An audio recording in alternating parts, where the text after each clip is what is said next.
Hello, here we are again at the Tank Museum Bovington to get close to what was the largest operational armoured vehicle of World War II, the Jagdtiger or Jagdtiger or hunting tiger in English.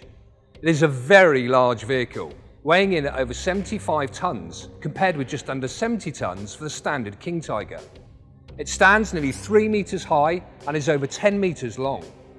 But it had to be big to mount this enormous gun, the 128mm Pak 80 L55.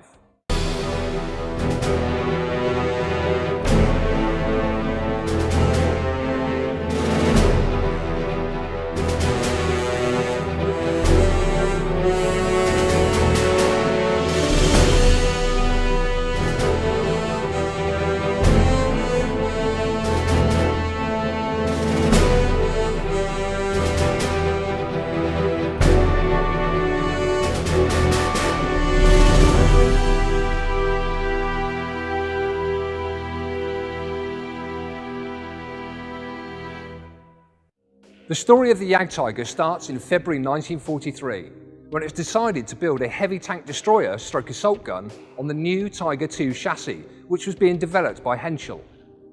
Later that year, a full-scale mock-up was presented to Hitler and agreed with various changes. However, this did not stop Ferdinand Porsche from presenting an alternative chassis in January 1944. So, once again there was a competition between Henschel and Porsche designs, just as there had been for the Tiger I. Just as before, production of major parts was started before the design was finalised, and this resulted in two different chassis, one Henschel and one Porsche. The first 11 Jagdtigers were built on the Porsche chassis. This example is the only survivor before the Henschel chassis was adopted for the series production, bringing the total production run to 85 vehicles. Bovington's Jagdtiger was actually the second one built and was captured at the end of the war at Germany's tank proving ground at Sennelager, where it had been used in testing.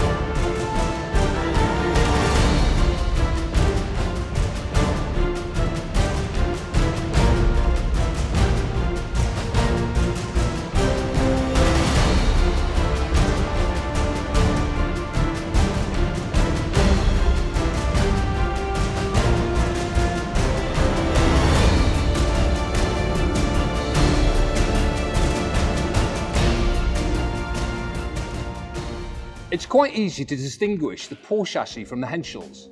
The Henschel variant had the overlapping double road wheel arrangement found on both the Tiger I and Tiger II.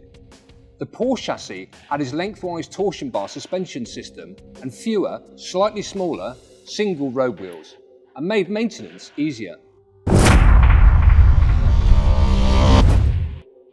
The Jagdtiger still used the same engine as the standard Tigers, the Maybach HL230. Which was already overstrained. Not surprisingly, it was even more unreliable, propelling the much heavier tank destroyer. In warfare, when you meet a new threat, you need to develop a bigger threat to counter it. And the Jagdtiger's gun was prompted by the arrival on the Eastern Front of the Soviet Union's new IS, or Joseph Stalin tanks, which had frontal armour up to 120mm and carried a terrifying 122mm gun. Knocking out these tanks called for a major piece of ordnance, and Krupp's new gun offered superior tank-killing capability at extreme ranges over 2,000 metres. It actually fired two-piece ammunition, with the charge separated from the projectile itself. Since conventional fixed-case rounds would have been impossibly long and heavy, this meant that not one, but two loaders were necessary, raising the crew to 6. With a full charge and firing the standard 26.4kg Panzergranate 39, it had a muzzle velocity of 880 meters per second and could penetrate 167mm of sloped armour at 1,000 meters, and 117mm even at 2,000 meters. But when it came to taking punishment as well as dishing it out, the Jagdtiger had few worries. The front had armour of between 100mm and 250mm, and even the side armour was 80mm thick. Even with its 122mm gun, the IS-2 would have to get closer than 1,000 metres to stand a chance of doing damage to the Jagdtiger's front.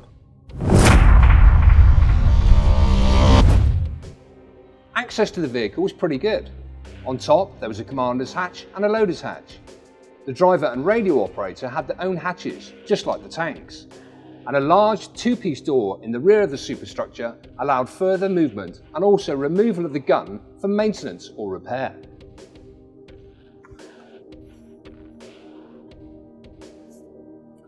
Now, the interior is not complete, but it gives us a great idea of the organisation and the layout. Across to the left, we had the gunner's position, and across to the right, we have the commander's position. You can also quite clearly see the stowage racks running down the side.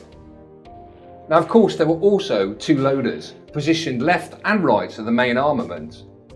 They had to have easy access to the ammunition. The reason being, of course, the ammunition is by no means lightweight. The final two crew members, the driver and the radio operator, were situated up the front as in a normal tank.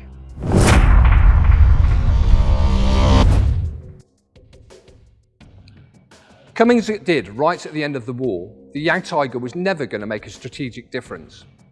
Only 85 were built and even fewer saw service. By the finish, most Jagdtigers had been put out of action by mechanical breakdown rather than enemy fire. As just one example, the only unit ever to have a full complement of Jagdtigers, Heavy Tank Destroyer Battalion 653, reported 42 serviceable Jagdtigers on the 23rd of January 1945. A week later, one of them had been knocked out and 19 others had broken down and were under repair. But where they did manage to engage enemy forces from an ambush position, they could do tremendous damage. In one engagement, 3 Jagdtigers destroyed 25 US tanks and tank destroyers without a single return round penetrating their armour. So, at the end of the day, it was once again a case of too little, too late. Although in the case of the Jagdtiger, it should probably be too much, too late.